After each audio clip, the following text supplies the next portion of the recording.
Hola, ¿cómo estás? ¿Cómo estás? ¿Cómo estás? Hello.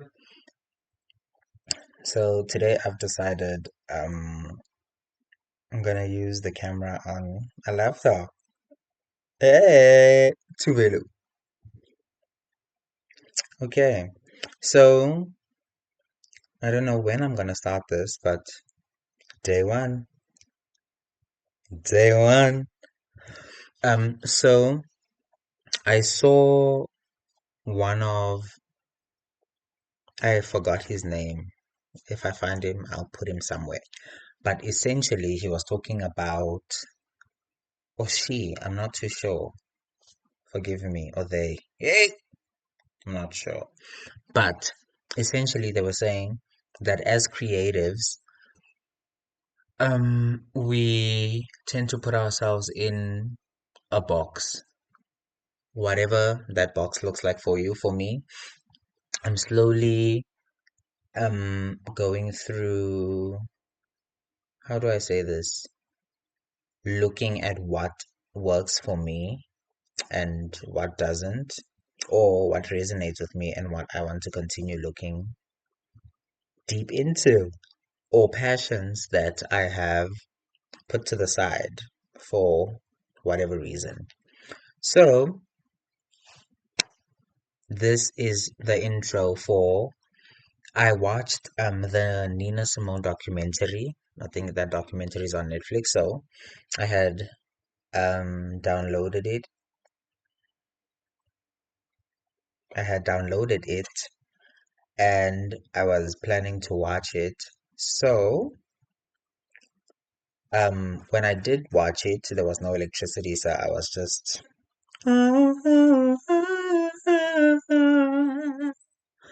you know, um, so there were no lights, so I decided to watch it. As I watched it, as when you hear Nina Simone without really knowing the background, and I'm sure even in that documentary, there's a lot of pieces that may have been left out, so I will take what resonates with me and just leave it at that.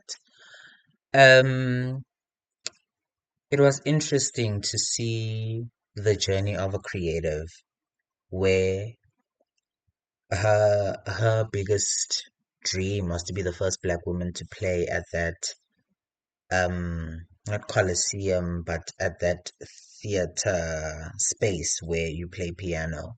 And her journey of being a black woman going through that and playing at bars to make money and all of these things to her eventually having hits on the radio and her rising to fame, and then with her partner who was her husband who managed her and got her into the gigs, into all of these things. It's interesting how a partner, there can be a rift when you start to find a purpose that you feel is bigger than you. Her, it was during that time of civil rights and, you know, where her music was now more focused into speaking about the current matters. And that costed, not costed her, but to the people she was working with, that was not marketable. And it's interesting how in the past people use their art to speak about matters, but they don't talk about how that could have affected them financially, all of those things, or the people involved, how they take this sudden change, which was something interesting. And I observed the rift that came between Andy and Nina, or from or from the information that was provided that, hey, hey, Andy, Mao san, Mao, o ya diheleng, wa nkutlwa? Andy, o ya diheleng. but that is neither here nor there. Yeah. So that relationship was an eye opener, to me at least, for someone who hasn't dug deep into Nina Simone's life, but that also involved her romantic life and her writings also. Hey, a lot of raw, unfiltered, candid moments that were very interesting, going really, really, really into her thoughts, like unfiltered, unsupervised thoughts. Is it a invasion of privacy?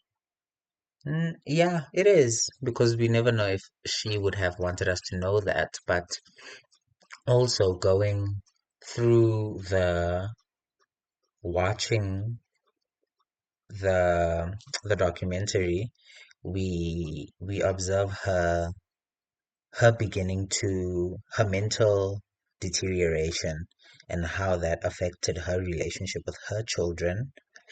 And yeah, it was an interesting point of view because, oh, my mom is Nina Simone. Woo!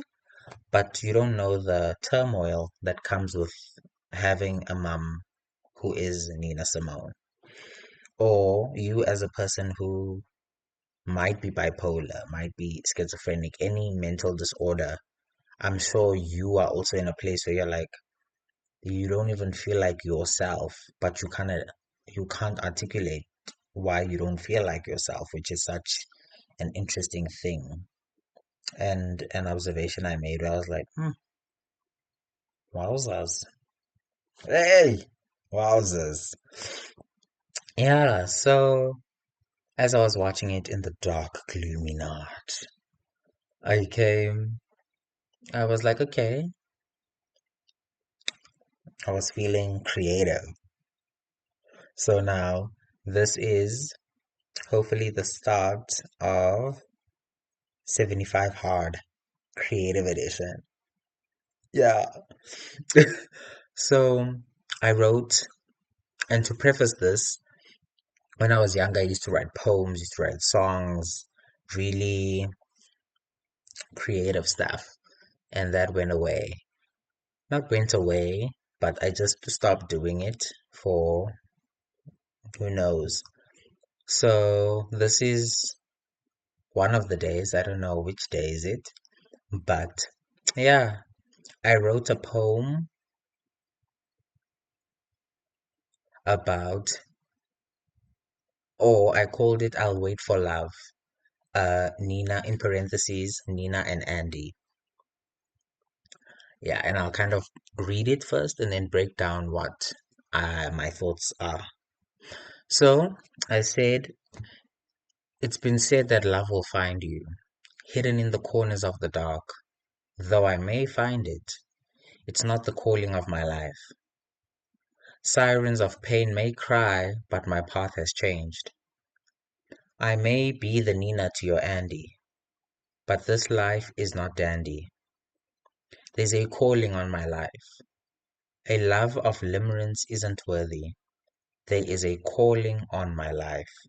There's something bigger, more than your love can contain. There is a calling on my life. The king of hope is no more, so mine is to stay alive. Tar, stains, and plum may cover my eye, but I won't be your Nina. Hear that ring and hear it well. Freedom I cry, farewell. Zaran, zan, zan, zaran. Uh, hey. And I wrote that quickly. So just know that I am the one. Yeah. So I wrote that. Hey. So stanza one. Pring. So, me saying, let me read stanza one. It's been said that love It's been said that love will find you hidden in the corners of the dark. Though I may find it, it's not the calling of my life. Sirens of pain may cry, but my path has changed. So essentially, in this paragraph, I'm like, you know what? Yeah, you can find love, sure, but there is something bigger. And in the terms of Nina, this was the time where she realized that there's something bigger, civil rights, that is bigger than our love, that is bigger than my career, that is bigger than money, right? And I said, sirens of pain may cry. Andy was a policeman before she became before he became her manager, which is sirens of pain may cry because he was also frustrated that she started to prioritize that kind of music over what was marketable, what was favorable. And her declaring, or me declaring, my path has changed. Akiyoda. And then stanza two. Kring. I said, I may be the Nina to your Andy, but this life isn't dandy or dainty. There's a calling on my life. A love of limerence isn't worthy. There is a calling on my life. There is something bigger, more than your love can contain.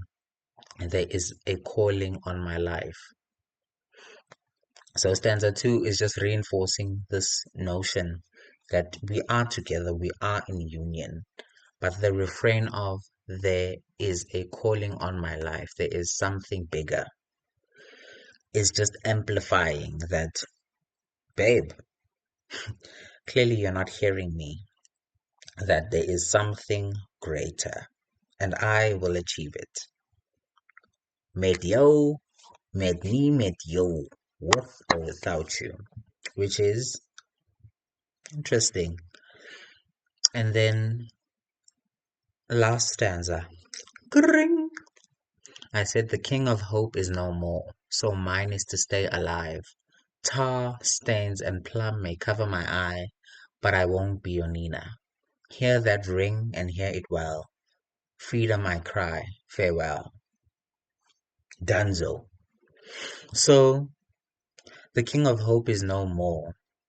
Martin Luther King passed away. I think, if I'm not mistaken, don't quote me, but quote me. He was referenced as the King of Hope. So when he was murdered, that was a scare. So I'm Nina, but I'm talking as Nina. That hers was to stay alive and to keep pushing this message. Tar stains and plum may cover my eye. We know that Andy, Andy.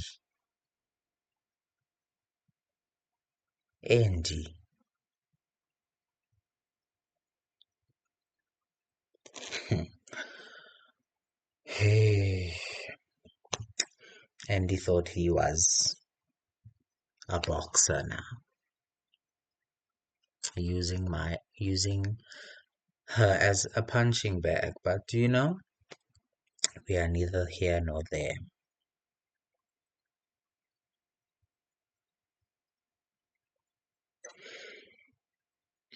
But she declares, I will not be your Nina. Hear that ring.